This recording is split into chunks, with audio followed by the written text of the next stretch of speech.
Welcome to India's largest e-learning platform, Gradeup, and welcome to my series, Strategic Study Series. Join the session quickly and mark your presence. Today, we are going to discuss about semiconductor memory.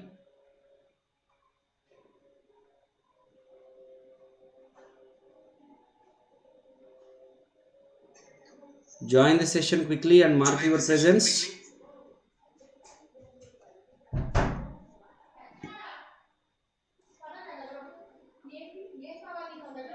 So today we will be discussing about semiconductor memory design.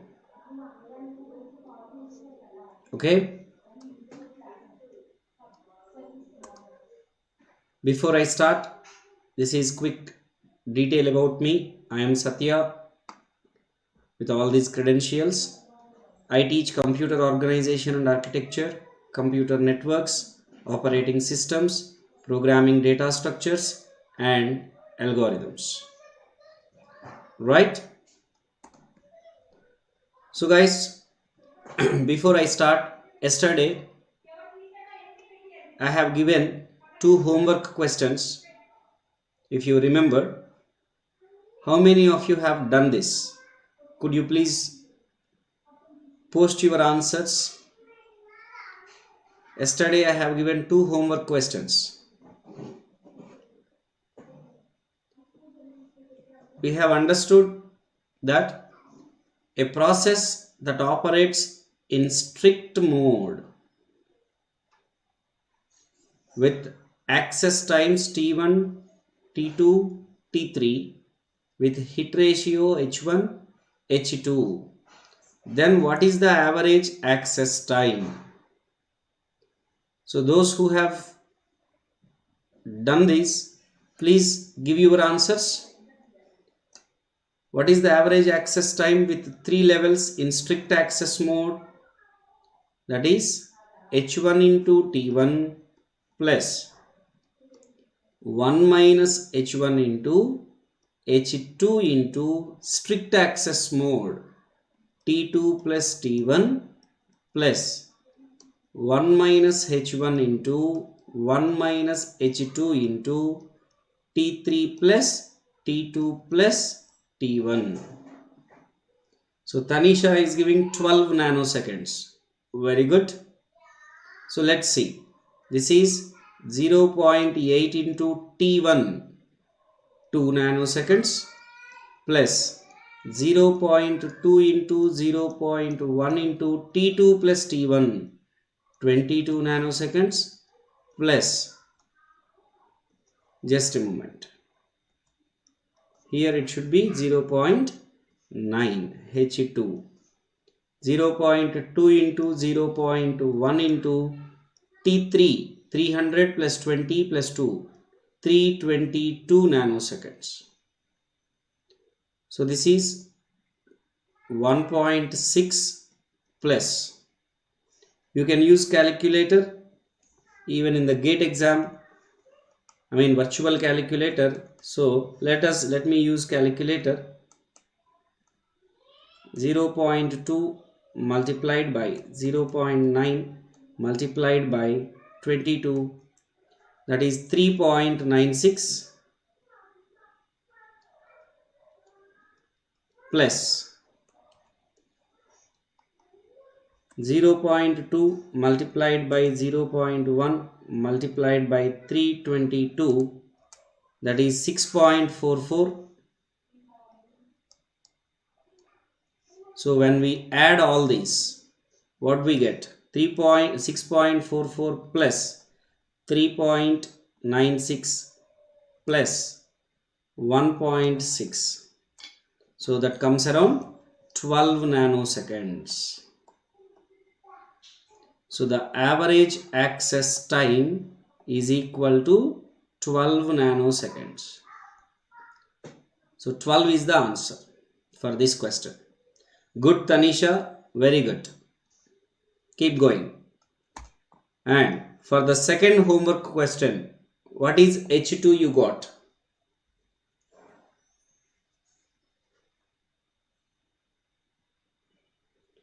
Pratiksha, 12 correct.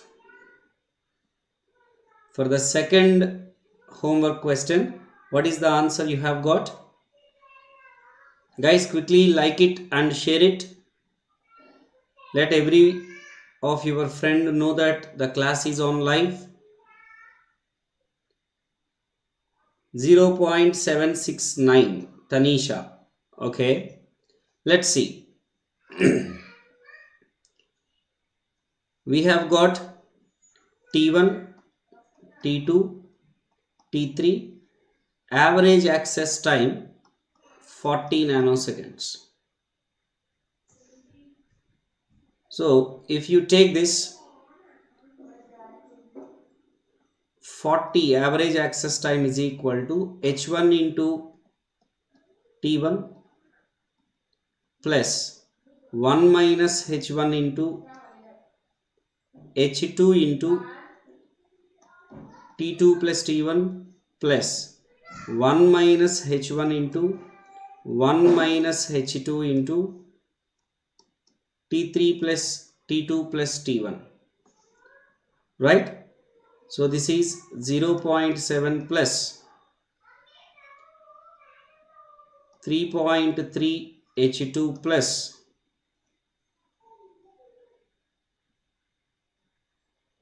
111 into 0.7, 111 into 0.7, that is 77.7 minus 77.7 H2, that is equal to 40. So this we can say 40 minus 0.7 minus 77.7 equal to minus 77.7 minus 3.3, 74.4 minus 74.4 H2, right? So what is this 40 minus 0.7 minus 77.7, that is minus 38.4, that is equal to minus 74.4 H2. So minus minus gets cancelled. So what is H2 is equal to 38.4 divided by 74.4. So this would be 0.516.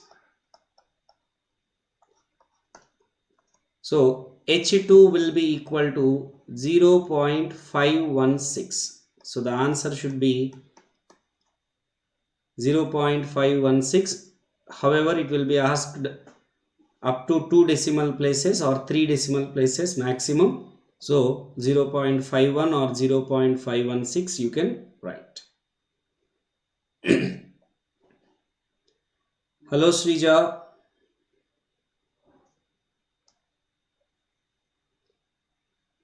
Good evening Rehan.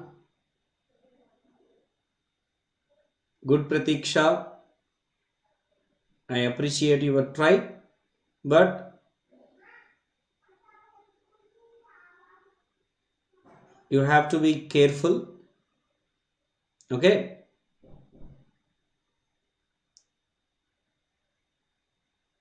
Is anything wrong here?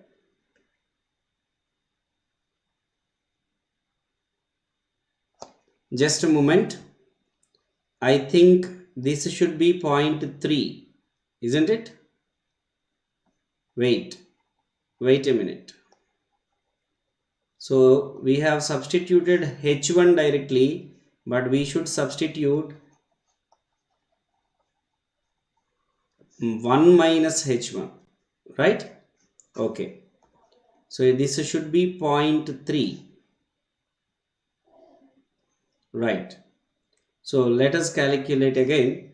So this is 111 into 0.3, that is 33.3. So I can say this is 33.3 minus 33.3 H2. So 40 minus 0.7 minus 33.3 equal to minus 30 H2. Right? So 40 minus 0.7 minus 33.3 equal to 6.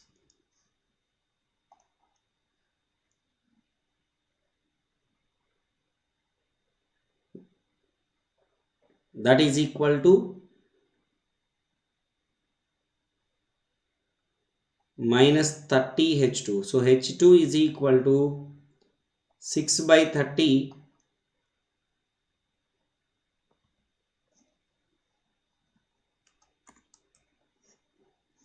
So in this way you are getting 0.2, right?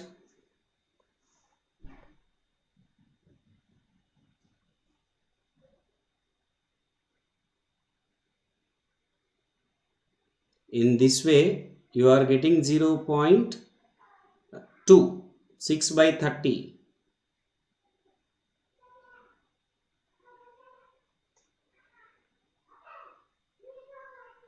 What's Srija, Tanisha, Pratiksha? Of course minus 0.2, that's okay.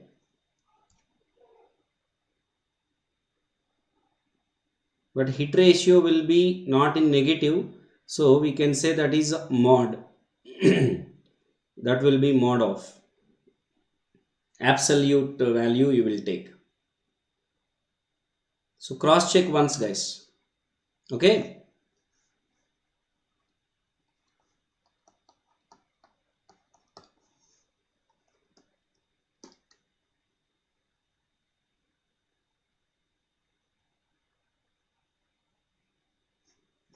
All right. Guys, for gate 2022 aspirants as well as gate 2021 aspirants, what you can do after gate, the career opportunities after gate, Gradeup is offering with post gate guidance series. However, in our CS, Malaysians are also taking career guidance series on YouTube, so you may join both the classes for the post gate guidance. This will be on app. Malaysian Sir is also taking on YouTube, so you may attend either, right? And for computer science and engineering aspirants, a new batch has started on 15th February, that is named as Vision, in which you may get 600 plus hours of live classes, 5000 plus practice questions, mock tests, chapter wise study notes. So everything that you require to crack gate exam you will get. So guys, the classes that I take for you are these. On these dates in the February month, on Gradeup app at 6 p.m. I am taking these classes. I have started a new series called Data Structures Made Easy. So today, stack and queues together. How stack is implemented using queues, queues is implemented using stacks, I have discussed. And further concepts you can just see what I discuss on what dates. The time is at 6 p.m.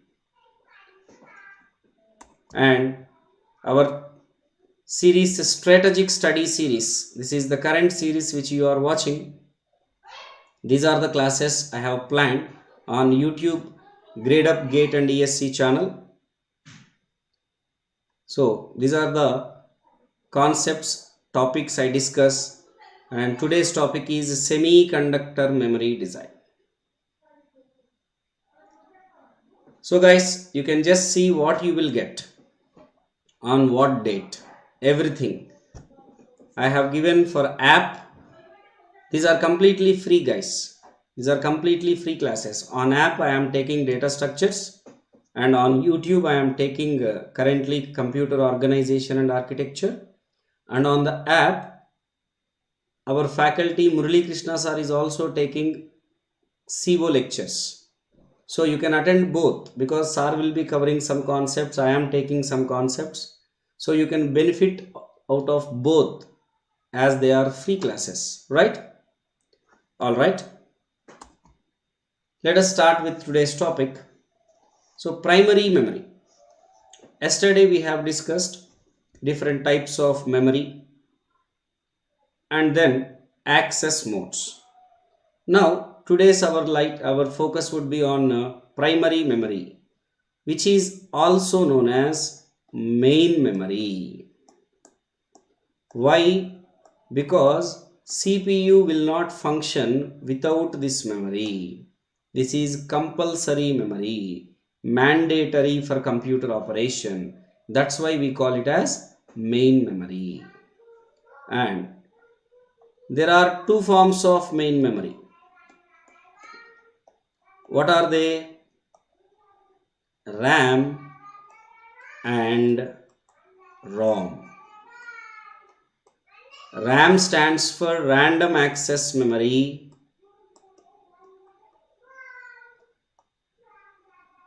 and ROM stands for read-only memory.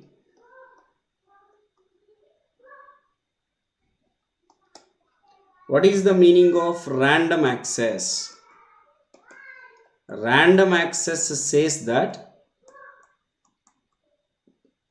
you will be able to access any content.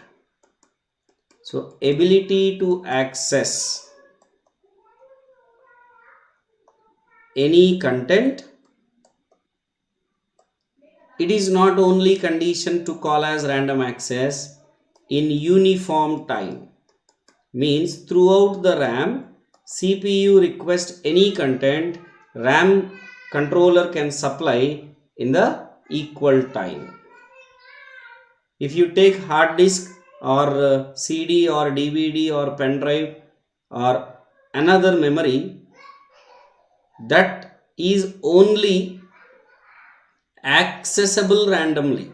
Means any content you can access, but not in the same time. So they are all semi-random access memories. RAM is the pure random access. Means two conditions satisfy. Any content you can access in the uniform time. And RAM is random access memory. It is also known as read and write memory.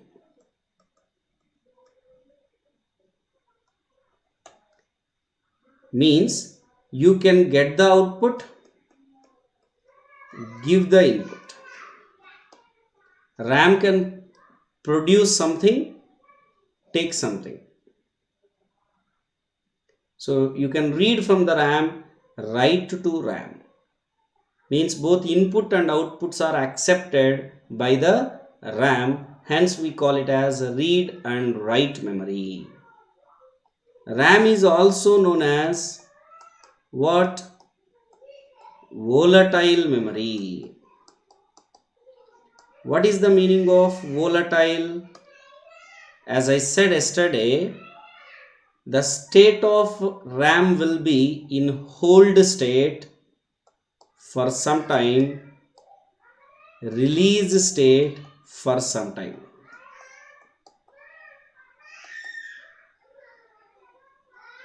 Until there is power supply, RAM can hold the data. When there is no power supply, RAM release the data. That means all the content that is in RAM gets erased when there is no external power supply. So the state of RAM is not fixed, keep changing, variable. That synonym is volatile. Alright. and RAM is also known as semiconductor memory because it is made up of with semiconductor material, that is germanium or silicon. Germanium, ZE I think, ZE or ZE maybe. So with the germanium and silicon material, this RAM chips are made up of, hence RAM is what we call as semiconductor memory.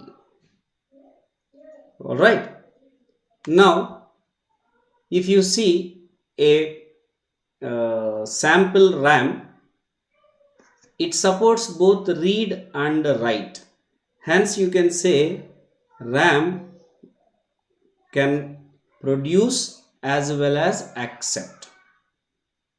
Now what this is, the configuration of RAM is what?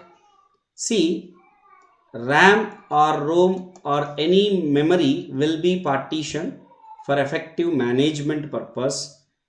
RAM gets partitioned into blocks. Blocks are further partitioned into words. So whenever you see M by N configuration for RAM, it says that there are M blocks. In every block there are N words.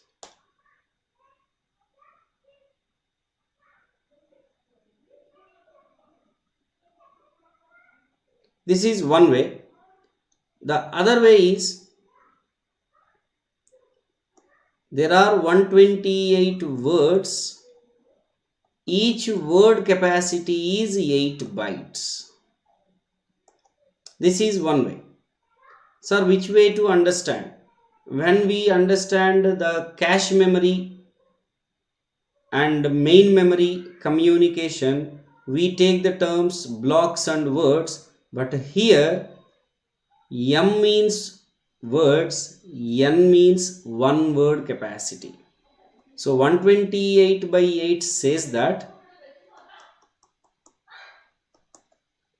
there are 128 words. Each word capacity is 8 bytes.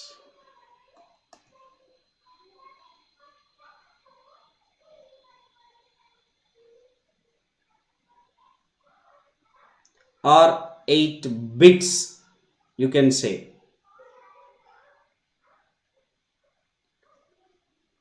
But that depends actually.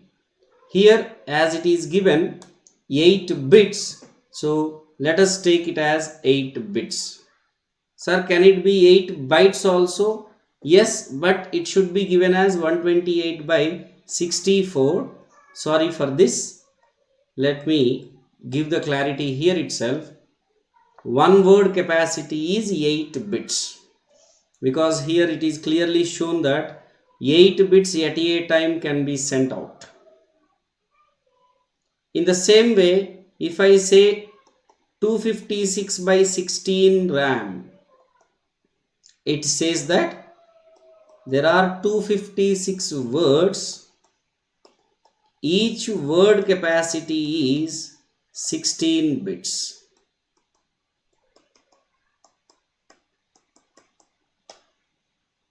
Now, whenever CPU want anything, CPU always generate word address.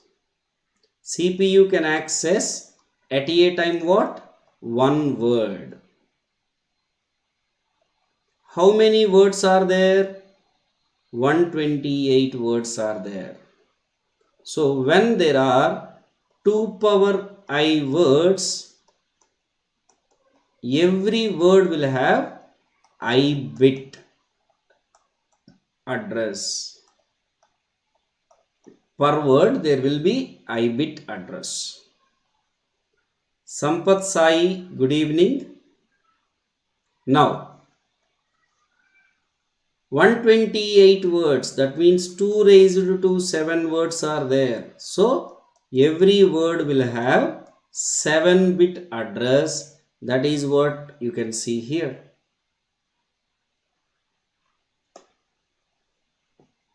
So whether you need to read or write, that is the signal, that is the pin you have got for RAM.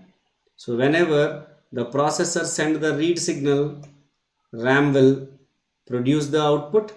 Write signal, RAM will take the input. Now, what is this chip select 1, chip select 2? Will there be only one RAM chip? No. There will not be one RAM chip. You may need to design 1024 word capacity RAM, but you might have only 256 word capacity RAM with you. It is just like a coin change. You need to form 100 rupees, you are having 20 rupee notes. So you will form 100 rupees with 5 20 rupee notes, isn't it? In the same way, let's say you may need to form 1024 word RAM, but you are having only 256 word RAM available. Then 4 RAMs you will combine and make 1024 word RAM. So here, if you take, at least there will be 2 chips. One is RAM chip, other is ROM chip. Even you say, I want only 128 word RAM. That means RAM is there, ROM is also there. Both are primary memories, main memories. So that's why here if you see, when the chip select 1 is 1 and chip select 2 is a complement input. So when it is 0, then this chip is enabled.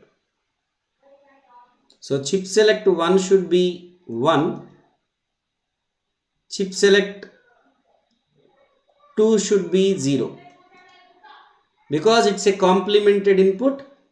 When you give it 0, that gets complemented and 1 is applied to the chip. So automatically the chip gets activated. Sir, what is the need of activation? Because here there is a data bus. This data bus is accessible by RAM chip and even ROM chip, or multiple RAM chips, ROM chip. When multiple chips are accessing the common data bus, from which chip the data need to come in? Like when the read signal is given, from which RAM chip the data should come out? That is selected by chip select.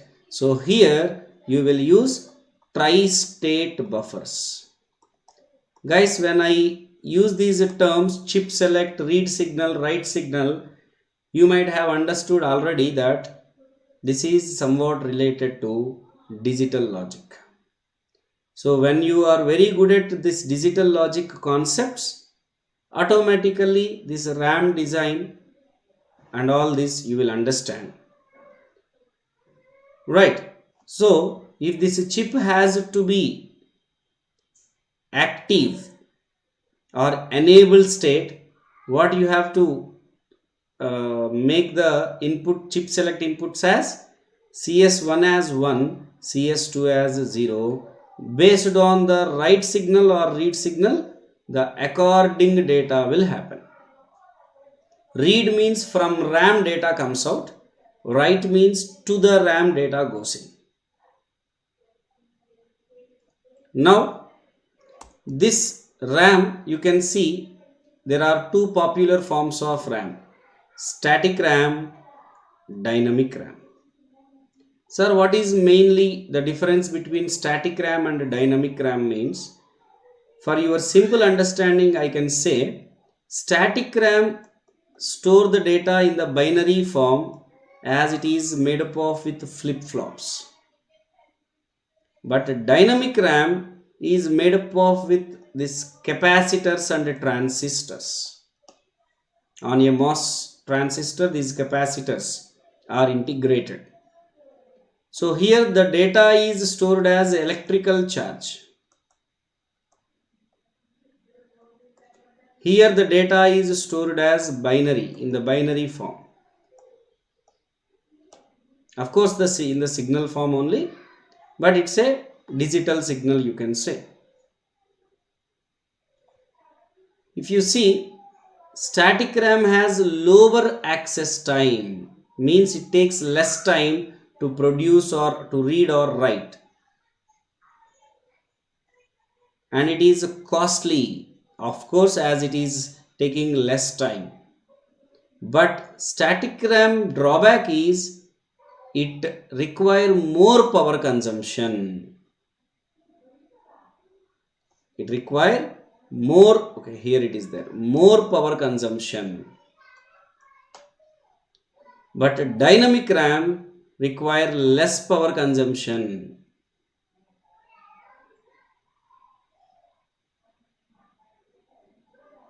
But dynamic RAM supports more and more data to be stored compared with static RAM.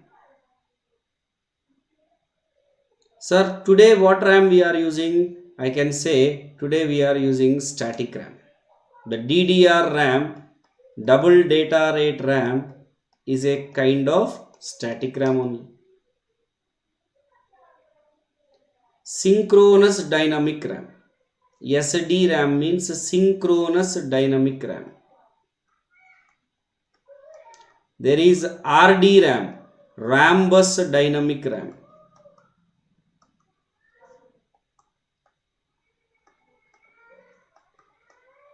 Here we are concentrated on speed. Whenever the speed is required, SRAM is used. Whenever the capacity is needed, DRAM will be used. Okay? Alright. Each has its pros and cons. Now, ROM.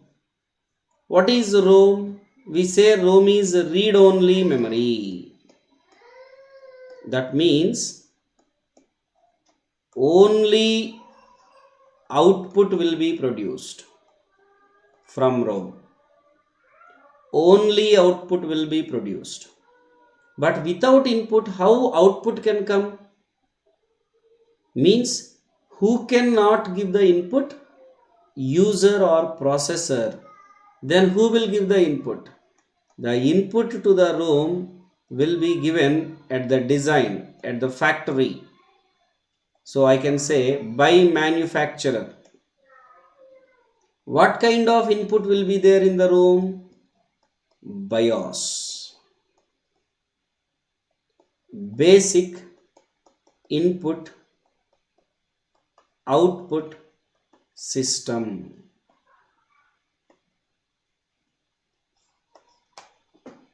Sir, what is this BIOS? It is a startup program.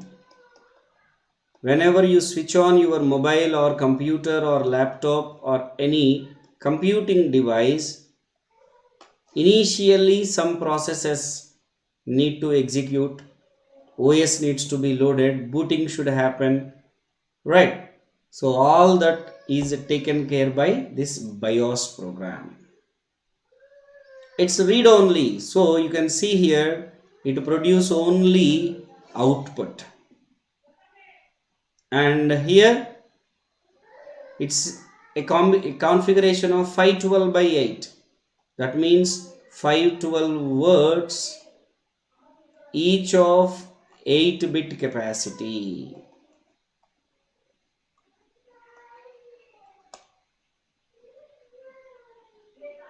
So when this ROM chip select 1 is 1, chip select 2 is 0, ROM chip select 1, ROM chip select 2 is 0, ROM gets activated, RAM chip select 1 and RAM chip select 2 is 0, RAM gets activated.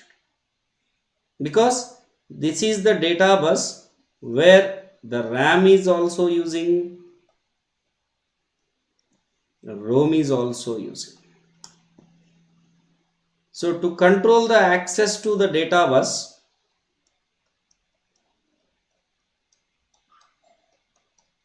We use tri-state buffers. Alright. So there are multiple forms of ROM. Programmable ROM,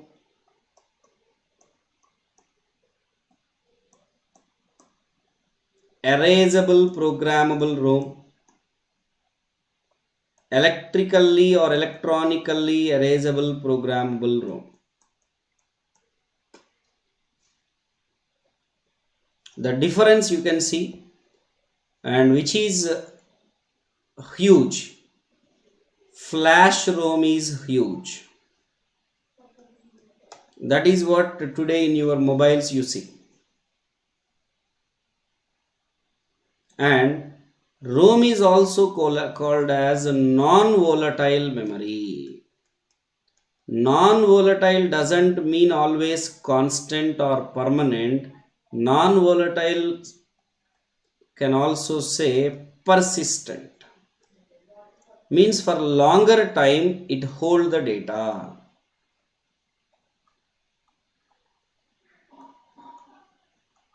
Means the state of memory will not change very frequently or frequently. The state of memory will be in the hold state for longer time.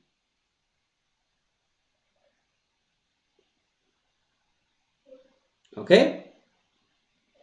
Now, from this, what kind of questions we may expect in the GATE exam? This is how you may get a question. How many 64/8 RAM chips are needed to provide a memory capacity of 2048 bytes? Simple, right? So the total memory you have to form is 2048 bytes.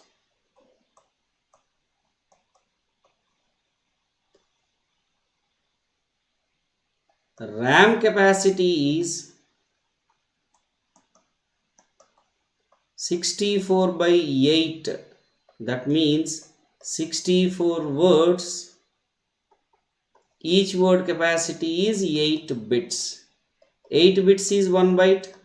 That means 64 bytes is 1 RAM capacity. So number of RAM chips required.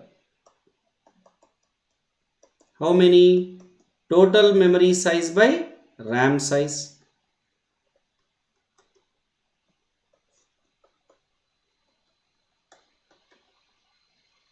That is 2048 by 64. This is 2 power 11 by 2 power 6. This is 2 power 5. So 32 RAM chips are needed.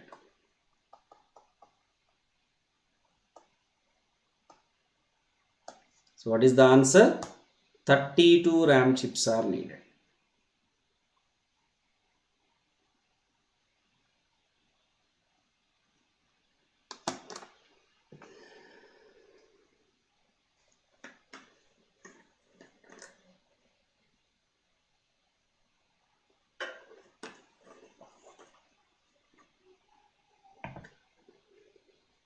Right?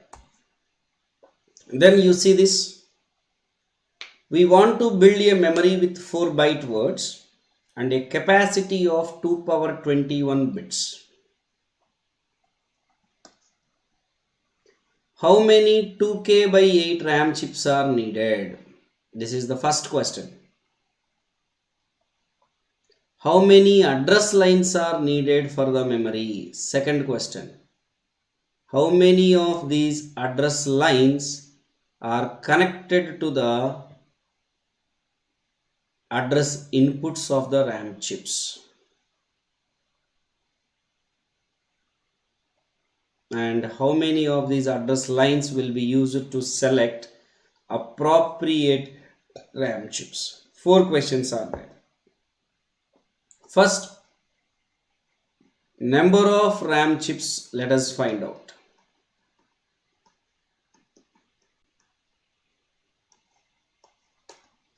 Tanisha, it is very simple. You have to form 100 rupees. You are having 20 rupee note. So how many nodes are required?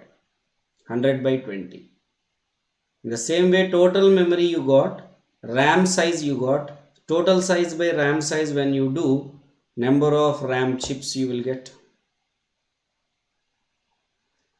Anyway, here you understand, Tanisha, you see. So total capacity is 2 raised to 21 bits you have to form. RAM capacity is 2k by 8. So 2 raised to 21 by 2k means 2 into 2 power 10 into 8 bits. This is bits. This is also bits. So I can say this is equal to 2 raised to 21 divided by 2 raised to 14. So this is 2 raised to 7. So 128 RAM chips are needed. This is the first question answer. So what is the answer for first question? 128. Second question, how many address lines are needed for the memory? What is memory capacity? Memory capacity is 2 raised to 21 bits. Word capacity 4 bytes, that is 32 bits. Will the address will be given for every bit or every word? Every word.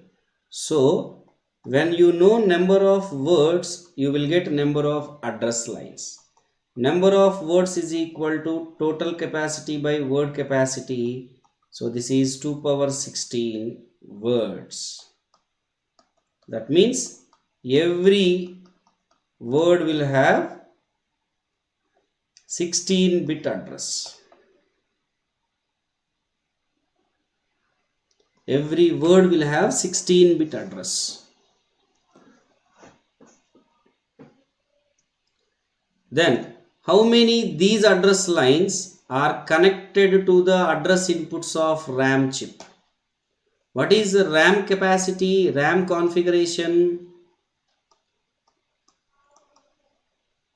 RAM configuration is 2k by 8.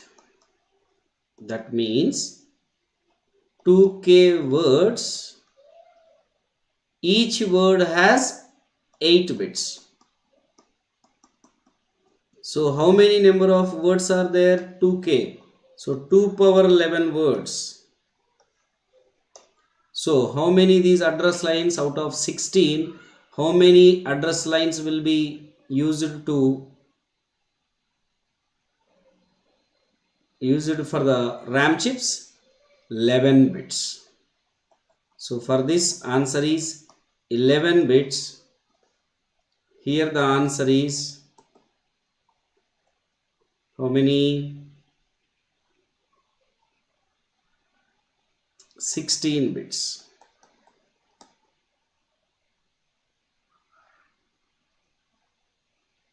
Right? Now, how many of these address lines will be used to select appropriate RAM chip? How many RAM chips are there?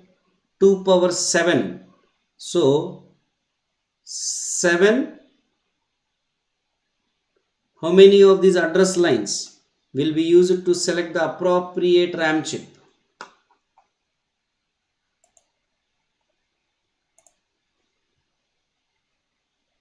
7. Right?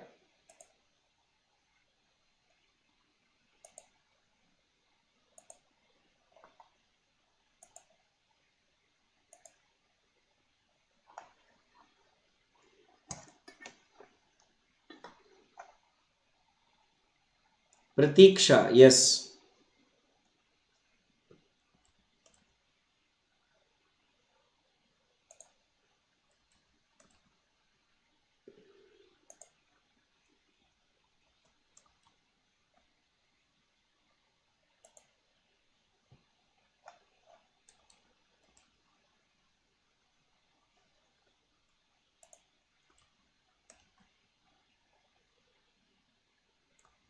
Just give me a moment. Why? Yeah.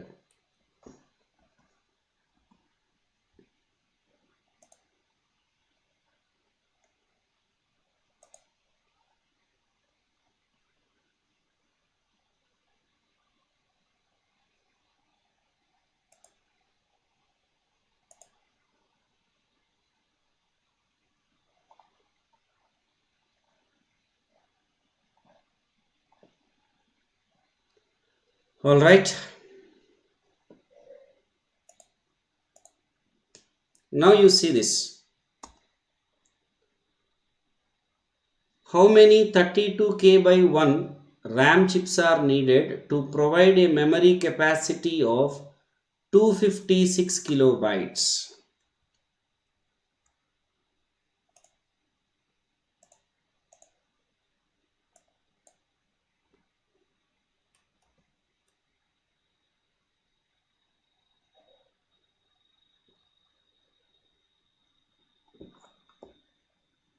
Number of RAM chips is what we require. So number of RAM chips is equal to total memory size is 256 kilobytes by 32K into 1 bit.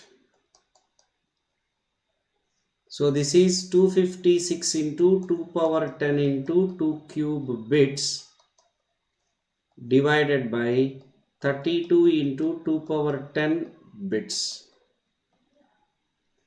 So this I can say 2 power 8 plus 10, 2 power 21 by 2 power 15, 2 power 6.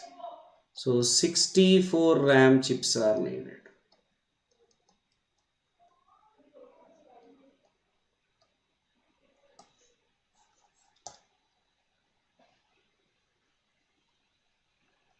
So guys, in the gate exam, the most probability is to design this much memory. How many RAM chips are needed of this configuration? So it is very simple. Try to practice. For your practice, I have kept 2 homework questions. You may comment the answers in this comment section, or you may be ready with the answers for tomorrow's class. Okay? Guys, take super subscription in this February and get a chance to win scooty or smartwatch or laptop or smartphone.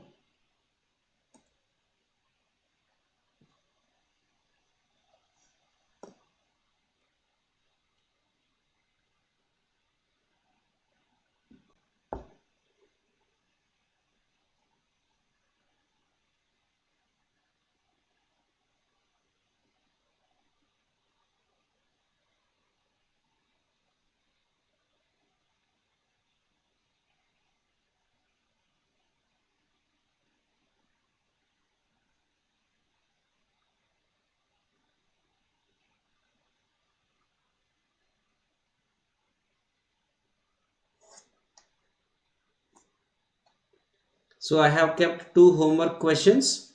Solve them and be ready with the answer. Okay? We are the faculty in computer science department. Malesham sir, Murali sir, me, Ankit sir, Navneet Gupta sir and Anshul with relevant experience and credentials you can see. And this is our 2020 GATE and ESC track record.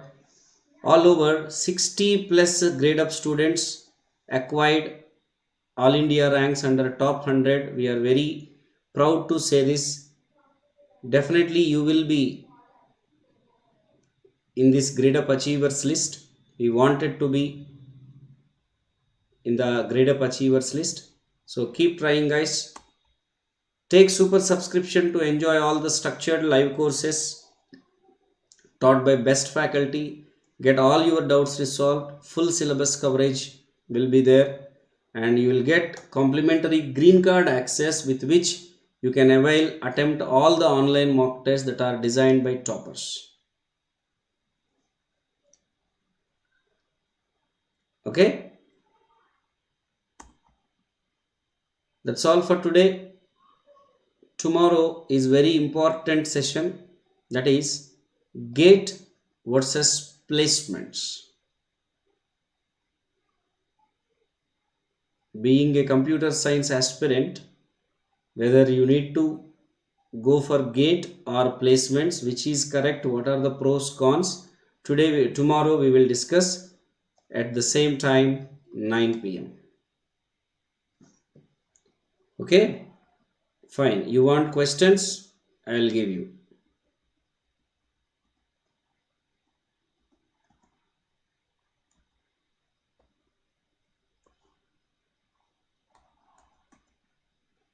Yep, this is the first question.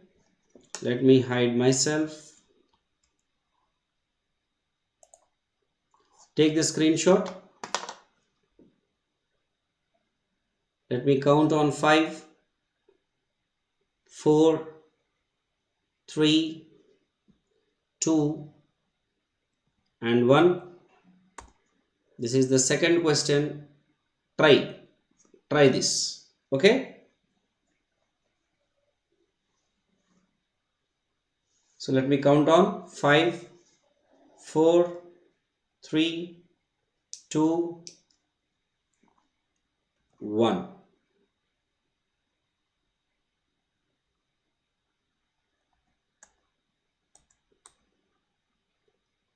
Okay, so guys, a gentle reminder about my classes on app at 6 p.m. and this is the schedule of it. You may take this screenshot also if you want to keep handy. And then the strategic study series, what is happening, what will happen, what is happened. So everything is here crystal clear and transparent, guys. So keep attending the sessions. Subscribe to Gradeup Super and enjoy all the structured live courses and mock tests. Take the subscription in the February month and get a chance to win this exciting gifts, guys. Thank you so much for attending. Try to share this to as much as possible. Let many students benefit out of it, guys. This we have planned to benefit many students. I am not sure whether you are sharing it or not. So when it is for free, definitely there may be many people who is looking for this proper source of preparation. So please recommend this Gradeup and all our classes for their preparation. Thank you so much, guys. Good night, everybody. See you tomorrow. Till then, prep smart, score better, go Gradeup. Thank you.